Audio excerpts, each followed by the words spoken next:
Olá, pessoal, bem-vindos, bem-vindas para a disciplina de computação concorrente. Nessa primeira videoaula, vou apresentar a motivação dessa disciplina. No nosso curso de Ciência da Computação, a ideia é que essa disciplina dê prosseguimento às outras duas disciplinas de programação que vocês estudaram antes, né? C, com o conceito lá de linguagem imperativa, depois Java orientada a objeto. Então, são duas disciplinas que ensinam a programar, né, em estilos diferentes. E essa disciplina de computação concorrente, ela dá sequência. A gente, na verdade, não aprende uma linguagem nova, a gente vai fazer uso das que vocês já aprenderam no curso, oficialmente no curso, que foi C e Java. A gente vai estender o aprendizado de programação, aprendendo a construir programas que têm mais de um fluxo de execução. Então, a primeira pergunta que eu coloco aqui é justamente o que é computação concorrente, né? Porque esse nome da disciplina, computação concorrente, é exatamente o desenvolvimento de programas em que você dá a possibilidade do próprio programa concorrer pelos recursos da máquina. Por isso esse nome é computação concorrente. O que é o próprio programa concorrer pelos recursos da máquina? Eu dar a possibilidade de ele ter mais de um fluxo de execução. Então, se o programa tem mais de um fluxo, eu posso estar ao mesmo tempo executando esses diferentes fluxos. Ou seja, eu posso ter uma parte do programa que está lá fazendo acesso ao disco, outra parte que está usando o processador, outra parte que está aguardando uma mensagem da rede, fazendo comunicação pela rede. Tá? Então, eu estou fazendo um uso concorrente, outra parte esperando o processador ser liberado para continuar o seu processamento, e isso dá a ideia da concorrência, do uso concorrente do meu hardware de processamento, né, dos seus diversos componentes, e assim eu consigo em princípio, dois objetivos, né? Um que é mapear de forma mais fácil os requisitos lógicos do próprio programa, né? A gente vai ver exemplos de situações onde eu tenho problemas que são naturalmente concorrentes, ou seja, que eu tenho naturalmente pedaços desse programa que podem estar executando ao mesmo tempo. E, por outro lado, né, eu posso ganhar no fato de eu estar justamente fazendo esse uso em paralelo dos meus recursos e aí alcançando um melhor desempenho, ou seja, fazendo com que minhas aplicações executem em um tempo menor, porque elas estão explorando com mais eficiência os recursos que a máquina oferece, ou que as máquinas oferecem. Tá? Então, uma definição aqui de computação concorrente seria que a atividade de construir programas de computador que, ao invés de ter apenas um fluxo de execução, uma linha de execução, como a gente já conhece lá dos programas que fazemos em C ou que fazemos em Java, independente do paradigma que usamos, um programa básico de computador é dito um programa sequencial e ele segue, então, uma sequência de passos, né?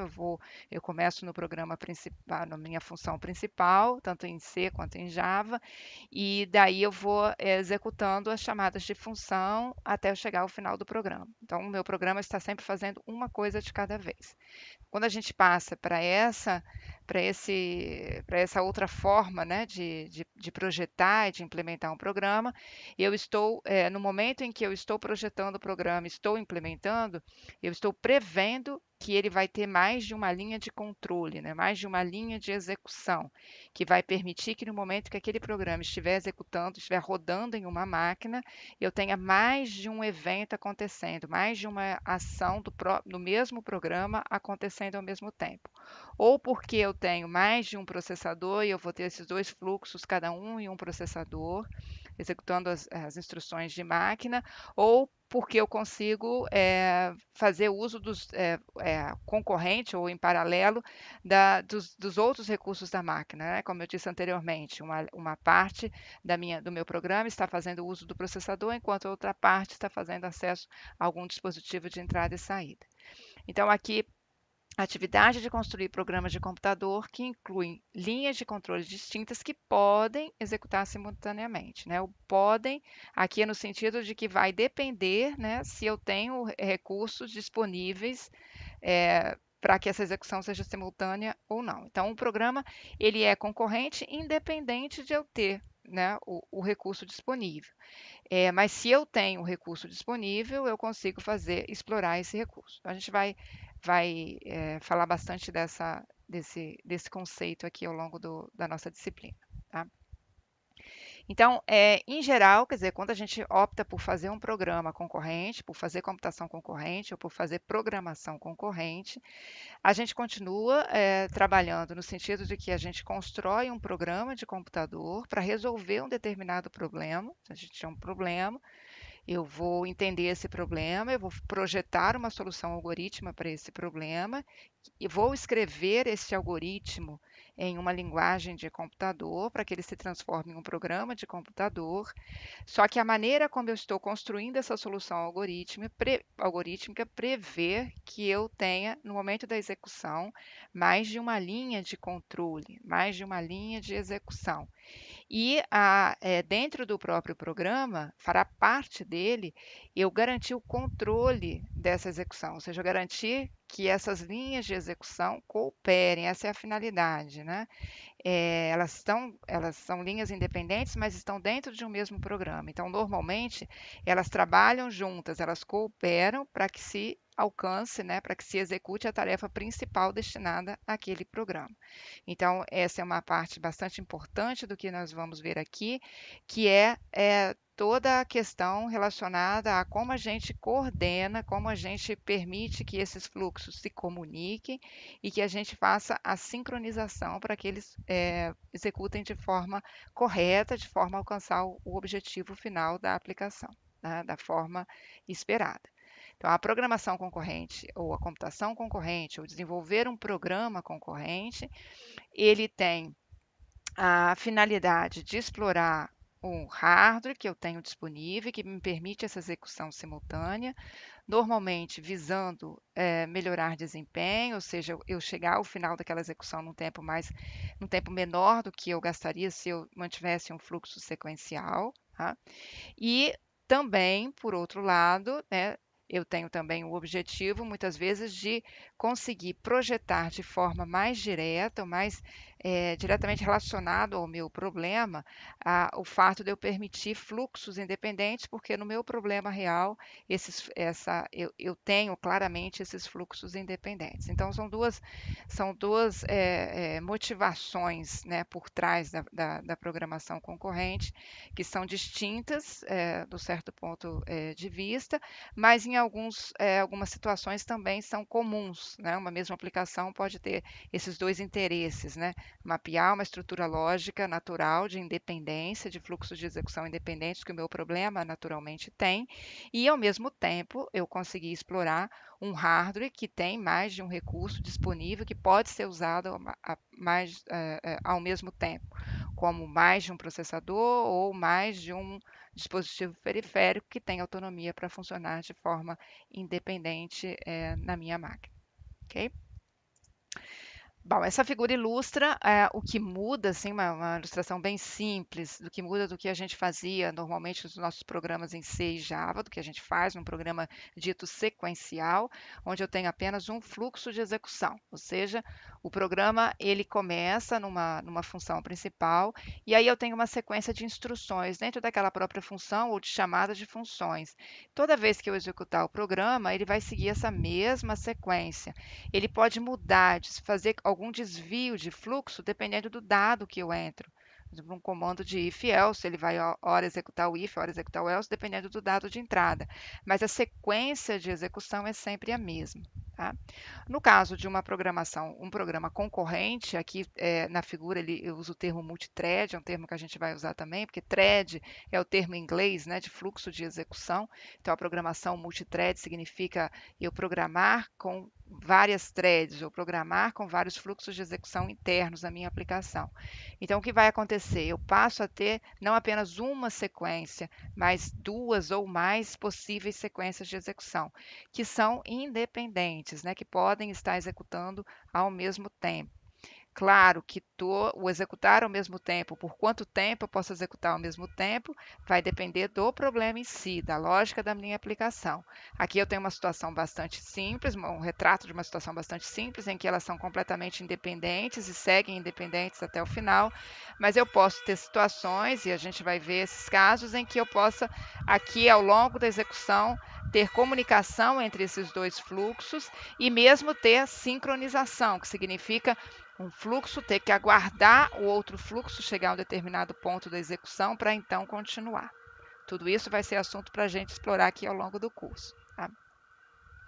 Bom, e por que a gente vai fazer programas concorrentes, né? Eu já falei por alto das motivações que aparecem, né? Vamos entrar um pouquinho mais alguns exemplos de aplicações que retratam ou que vão mais especificamente falar dessas motivações que eu citei. Tá? Então, a primeira motivação é quando eu tenho a própria aplicação, né? Chama, o próprio problema, né?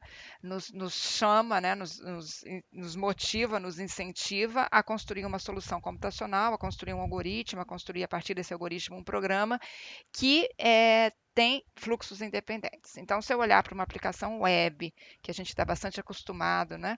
A aplicação web, ela é tipicamente construída e visando a possibilidade de eu ter o acesso de um cliente, né, de um usuário que está em uma máquina distinta, podendo consultar, podendo editar um conteúdo que está sendo disponibilizado em uma outra máquina. Então, a gente tem aqui o conceito de cliente, de servidor, o servidor que disponibiliza o conteúdo, o cliente que faz acesso a esse conteúdo, e a aplicação web, toda a essência dela é que cliente e servidor estão separados remotamente, né? Não estão na mesma máquina, nem estão necessariamente no mesmo edifício, nem na mesma cidade, nem no mesmo país. Tá? Então, nesse caso, quer dizer, uma aplicação web é um caso típico em que eu tenho um exemplo bem típico de aplicação concorrente, porque a aplicação web ela é uma aplicação, mas um pedaço dela está rodando na máquina servidora que provê a informação, porque provê o conteúdo, e outra parte dela está executando nos browsers, né? Está executando onde o usuário faz acesso àquele conteúdo. Então, o todo, o browser e o servidor web fazem parte de uma mesma aplicação, mas eles estão separados, são fluxos de execução distintos. Então, aqui é um caso bem fácil da gente ver, porque necessariamente estão rodando em máquinas separadas. Tá? Nem sempre é o caso. A gente vai ver e vai mais, na verdade, trabalhar aqui no nosso curso o caso em que eu tenho um programa rodando na mesma máquina, mas internamente dividido em fluxos de execução. Tá? Mas aqui, para a gente começar a visualizar, né, o que é a computação concorrente e onde ela aparece, a aplicação web é um exemplo de aplicação concorrente para a gente. Outro exemplo são as aplicações gráficas, né? Aquelas aplicações em que a gente tem o clique de ações por um clique de mouse para quando a gente digita uma tecla, né? Ou o toque na tela, né? Essas aplicações elas têm uma natureza, né? E aqui a gente está falando, né, dessa primeira motivação, que é justamente capturar a estrutura lógica, a natureza do meu próprio problema, da aplicação, da solução que eu estou construindo, que é essa autonomia dos eventos, né? Eu tenho um evento do clique do mouse, eu tenho um evento do digitar uma tecla. E o tratamento desses eventos são normalmente bem estanques, bem separados. Eu vou tratar esse evento e vou voltar a esperar esse evento novamente. Claro que esses eventos podem ser todos tratados em um único fluxo de execução. Mas aí o que acontece? Eles são enfileirados, né? Se eu clico o mouse e aperto uma tecla, enquanto eu estou tratando ainda o evento do mouse, aquele evento da tecla vai ficar aguardando. Né? Eu tenho como fazer isso de forma sequencial. Mas repare, como normalmente o que eles fazem são independentes, né? Ou quase completamente independentes das ações dele, se eu tiver a possibilidade de colocar esse tratador do evento em um fluxo independente, eles vão poder ser, enquanto eu estou tratando o clique do mouse e já aciona algum outro dispositivo de entrada, esse novo fluxo pode disparar e já seguir executando e conseguir dar uma resposta muito mais rápida para o meu usuário. Tá? É, a outra necessidade de compartilhar recurso. Então, eu posso ter uma situação, como um exemplo de uma base de dados, eu tenho uma grande base de dados que tem requisitos de segurança, né, que pode precisar estar num lugar mais protegido, mas eu tenho vários usuários que precisam acessar essa base de dados. Então, ao invés de eu simplesmente fazer réplicas dessa base, eu fazer cópias dessa base para entregar para cada programa que faz acesso a essa base, para ele ser o programa estanque que tem a base contida para que ele possa acessar, eu posso deixar essa base num único lugar, colocar a parte do meu processamento que gerencia a base, né, associado a ela, e deixar outra parte do processamento em cada cliente, digamos, ou cada usuário que vai acessar essa máquina. De novo, parecido um pouco com o que é a aplicação web, mas aqui pensando mais no enfoque, pensando no fato aqui de que eu quero, na verdade, garantir o acesso a uma grande base sem precisar ficar copiando essa base. Então, eu diminuo bastante aqui as questões, né, relacionadas à segurança, a questões de atualização, né? Eu concentro isso num único lugar e permito o acesso de outras partes da aplicação. Então, de novo, eu vou ter um fluxo que é o que vai estar gerindo a minha base de dados, o acesso à minha base de dados, ele vai ter essa finalidade de permitir consultas, de permitir edições, de permitir, né, alterações, e eu vou ter outra parte do meu fluxo de dados que é o que vai estar rodando nos meus, na parte lá com o meu usuário, é onde ele vai estar recebendo as demandas desse usuário, né? De que maneira ele quer interagir e consultar essa base. Um terceiro exemplo de situação são os casos em que eu tenho que lidar com dispositivos independentes que juntos, né, formam o meu sistema de computação. Então, aqui o exemplo do próprio sistema operacional, que é um software básico, né, o Linux, o Windows, né, ele por si só é um software, é um programa, né, que roda na máquina, um programa especial que dá, que controla, que gerencia a máquina, né? E o sistema operacional, ele pela própria natureza dele, de ser o compromisso dele gerenciar os recursos da máquina, ele tem que justamente dar conta, né, de estar observando tudo o que acontece nesses eventos, respondendo tudo o que acontece nesses diferentes dispositivos. Então, ele naturalmente é uma aplicação que demanda a concorrência para que ele possa fazer mais de uma coisa ao mesmo tempo e aí responder às demandas do usuário com mais eficiência, né? Então, quando a gente estuda lá sistemas operacionais, a gente vê mais de perto todas as questões relacionadas, né? Como é que eu consigo numa mesma máquina estar executando mais de um programa ao mesmo tempo? Eu consigo que um programa que está, e de fato, mesmo que a máquina tenha um único processador, se um programa vai fazer acesso ao disco, o sistema operacional consegue botar outro programa para executar enquanto isso e aproveitar o processador. Então, a concorrência, esse conceito de concorrência, ele na verdade ele nasceu muito ali em sistemas operacionais e acabou se expandindo para as aplicações que a gente pode construir hoje, né? Até fora do sistema operacional. O sistema operacional é um grande exemplo também de sistema básico que faz uso da concorrência. Tá? Sistemas de controle de automóveis, então qualquer desses sistemas que a gente hoje em dia cada vez aparecem mais, né, no nosso dia a dia, que a gente tem dispositivos, né, que tem capacidade de processamento, ou que tem capacidade de sensoriamento ou de atuação, como um sistema que controla de forma automática o sistema de iluminação de um edifício, que controla de forma automática o ar-condicionado. E no caso dos automóveis, né, nesses automóveis que hoje em dia cada vez mais automatizados, então você tem vários dispositivos, né, que fazem sensoriamento e que atuam, né, no sistema de direção, no sistema de frenagem, no sistema de ar-condicionado. Então, são dispositivos de hardware, são independentes, que têm algum tipo de controle direto associados a ele, e você constrói o software inteiro que gerencia todo o automóvel, né, considerando que você tem esses fluxos independentes. É claro que precisa fazer com que eles interajam, que eles se comuniquem, que você coordene as ações, tudo isso faz parte, né, de toda a gerência, da orquestração aqui do programa que é desenvolvido para controlar todo o funcionamento do automóvel. Tá? E assim eu posso pensar numa aeronave, eu posso pensar no trem, né, no metrô, é, eu posso pensar no próprio no caso do celular, né, que tem vários dispositivos de sensoramento também, e faz várias coisas, né, não só comunicação, né?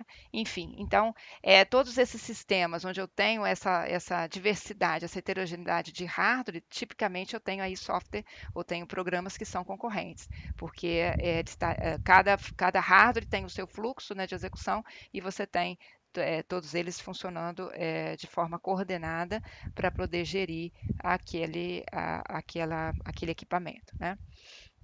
Então, esses são exemplos de situações onde a gente tem mais o aspecto da computação distribuída, né? A computação concorrente servindo de base para a computação distribuída. O que é computação distribuída? A computação distribuída é quando eu justamente executo, a minha aplicação está dividida em pedaços de hardware, não está todo concentrado numa única máquina.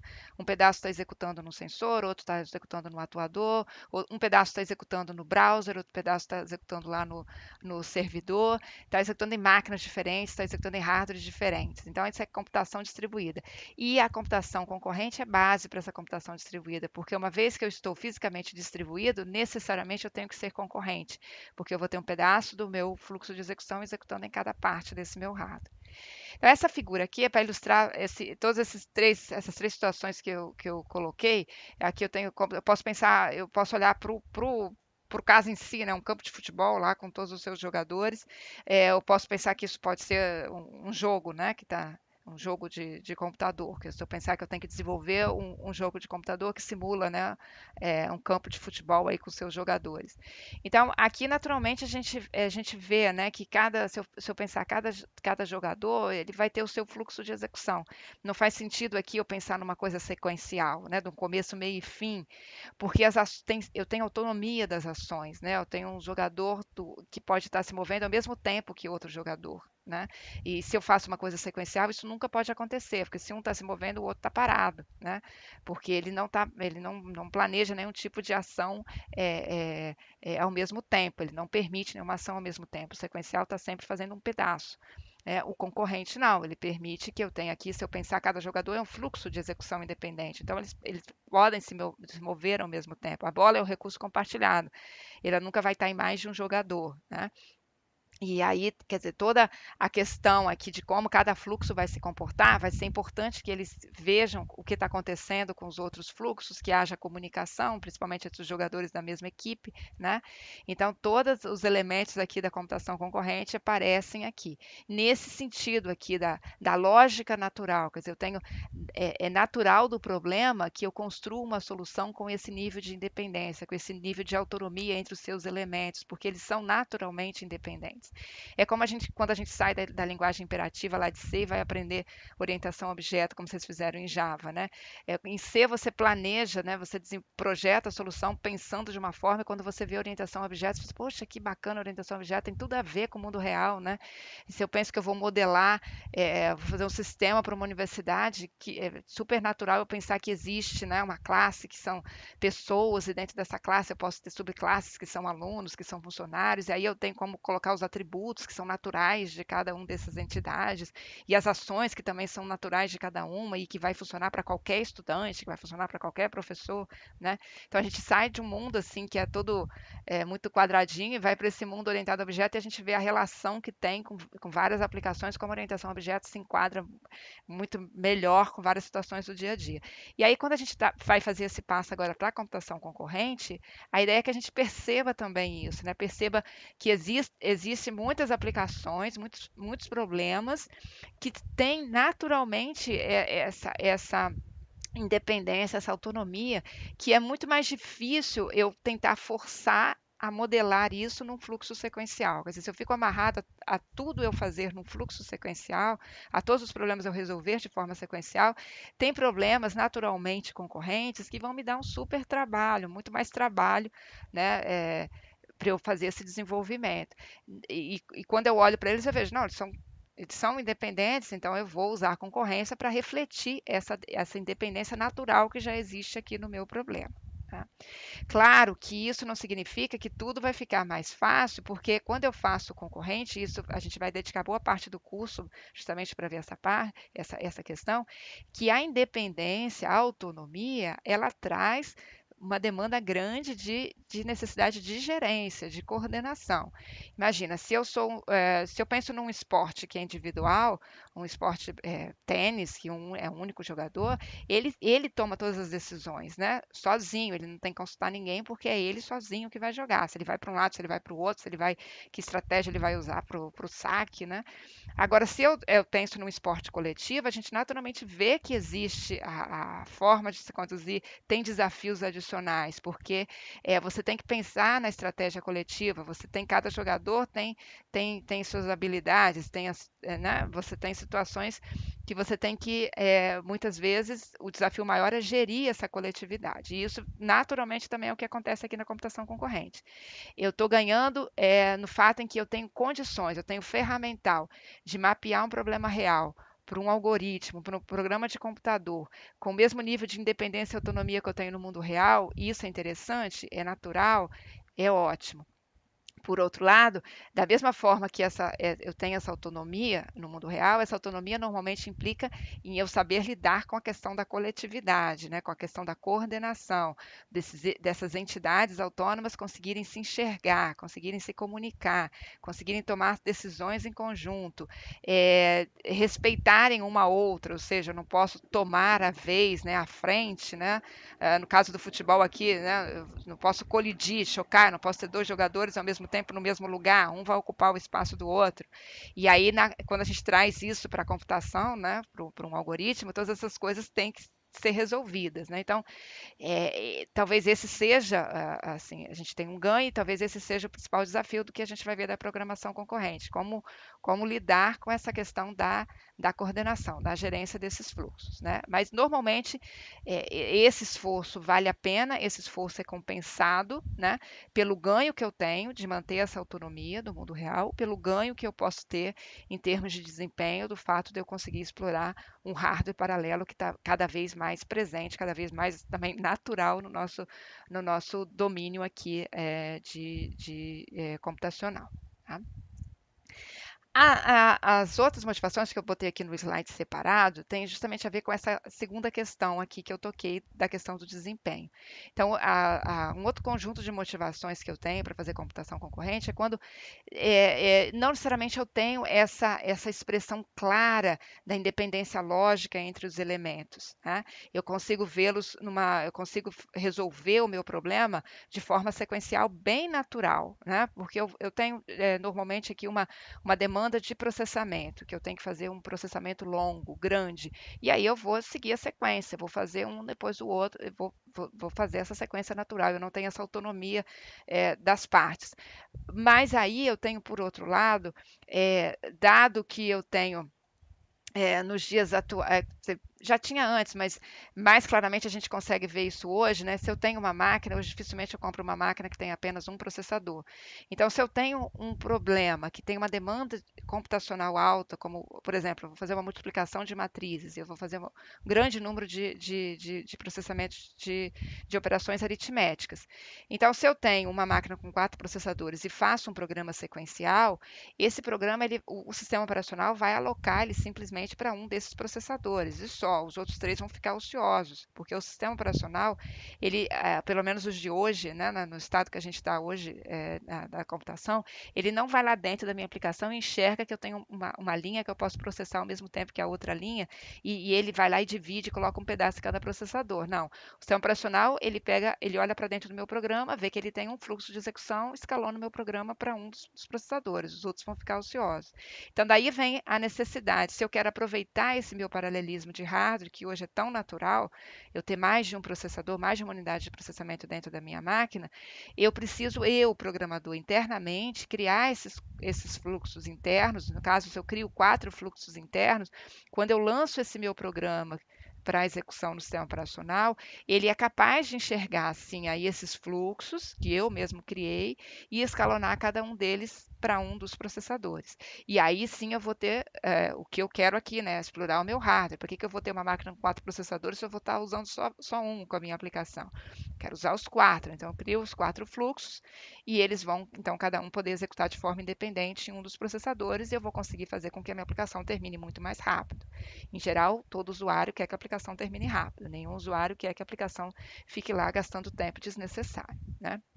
Então, esse é a questão de eu pensar que hoje em dia as minhas máquinas, há anos atrás, a cada nova geração, as máquinas eram mais rápidas porque o chip, né, melhorava a tecnologia do chip. Hoje em dia já né, chegamos num ponto em que não se conseguiu mais aumentar essa velocidade e se partiu para uma nova arquitetura, que é a arquitetura multiprocessador.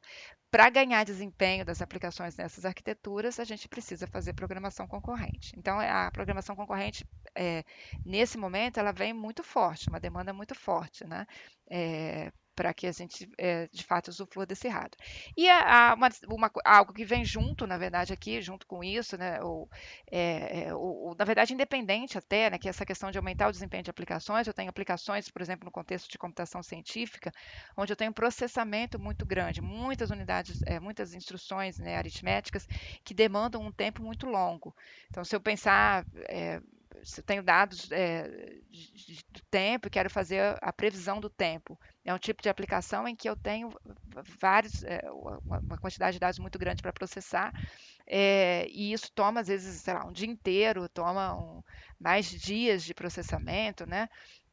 Se eu tenho aplicações lá a questão de petróleo, de busca, né, de identificação lá de petróleo no fundo do mar. Então, são diversos tipos de aplicações onde eu tenho uma quantidade de dados para processar muito grande, que às vezes isso demanda meses, e que aí muitas dessas aplicações tornam-se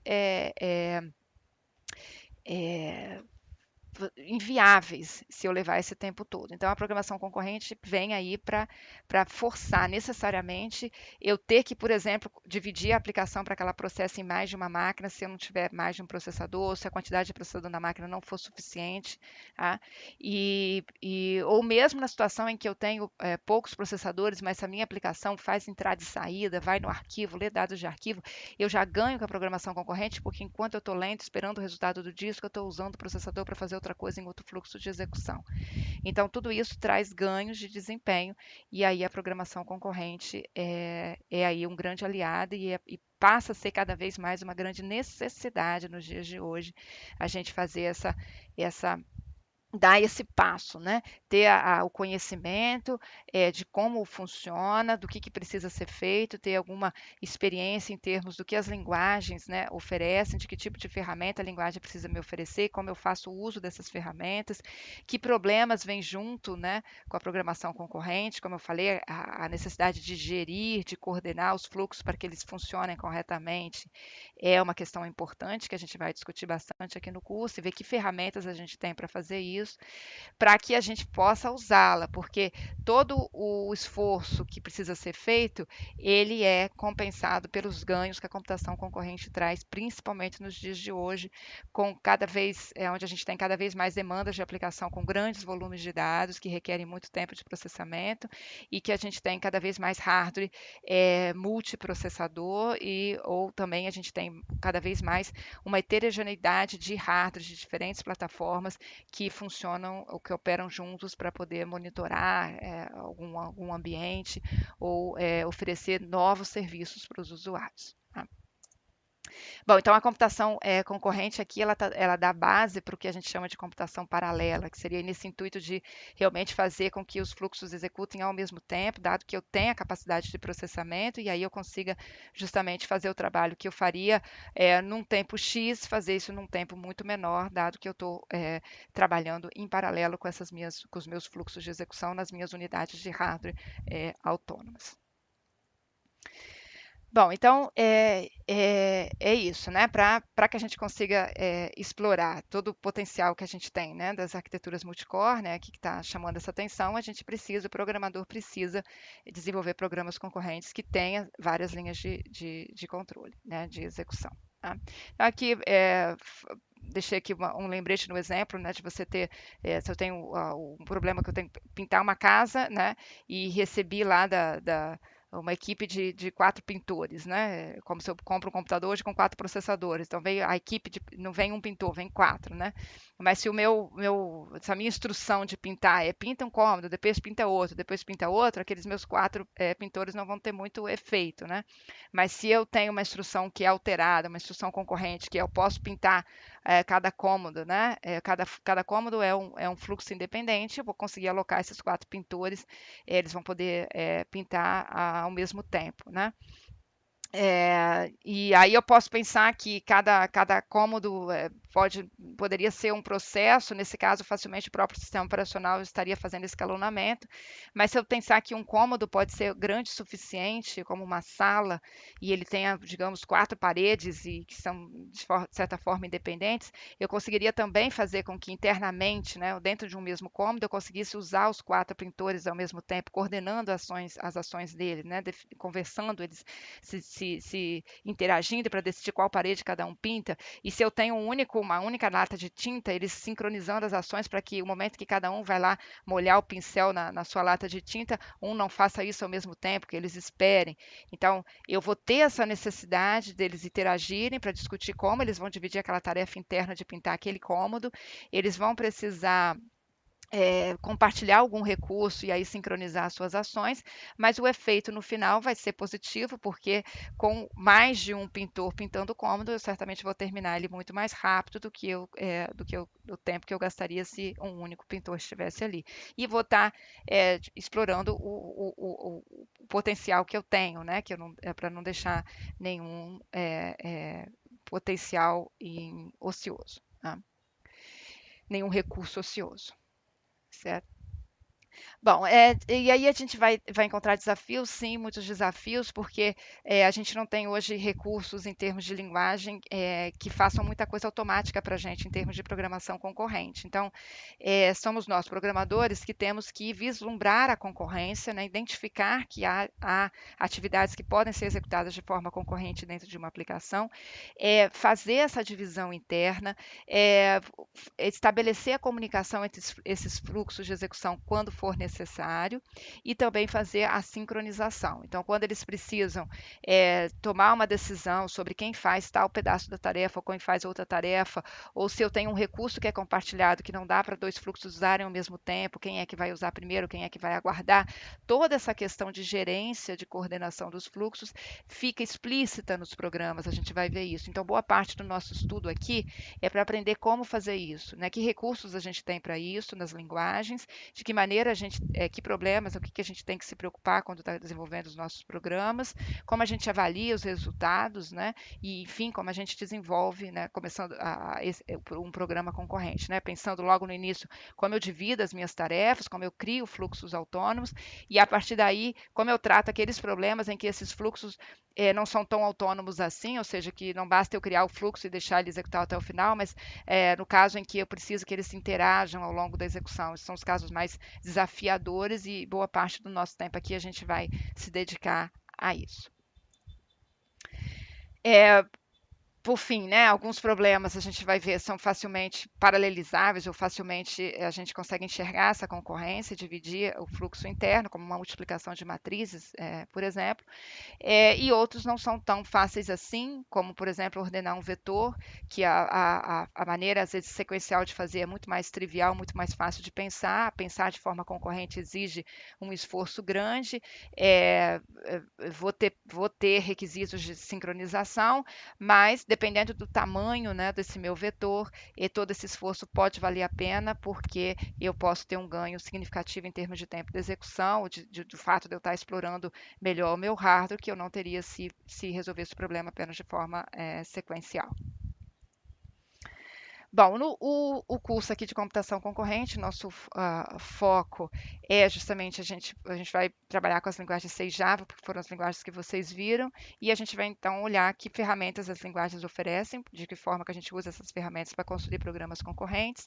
Vamos praticar esse exercício de olhar para o problema e enxergar a concorrência naquele problema e pensar como resolver, como dividir as tarefas, e entender quais são os problemas que podem surgir se a gente não faz a coordenação correta completa desses fluxos de execução e como fazer, que ferramentas, de novo, as linguagens oferecem para que a gente faça tanto a comunicação quanto a sincronização, sempre que necessária, entre os fluxos de execução de um mesmo programa, tá?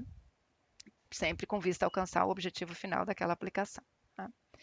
Bom, e por último, aqui só para praticar, eu tinha o costume de fazer isso nas aulas presenciais, que era no final aqui da aula deixar algumas perguntinhas para justamente vocês mesmos perceberem, né, se o que foi falado aqui anteriormente vocês absorveram, né? E aí na aula presencial a gente conseguia, obviamente, aparecendo a dúvida aqui, resolver a dúvida. Agora a gente está no modelo mais distante, mas eu gostaria que vocês olhassem então para essas perguntas e tentassem responder com base no que eu falei, né? E se ficou alguma dúvida, talvez voltar, rever o vídeo, né?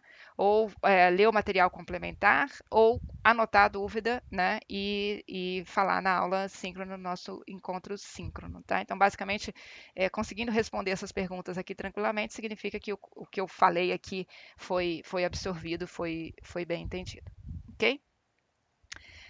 É isso aí, gente. Obrigada.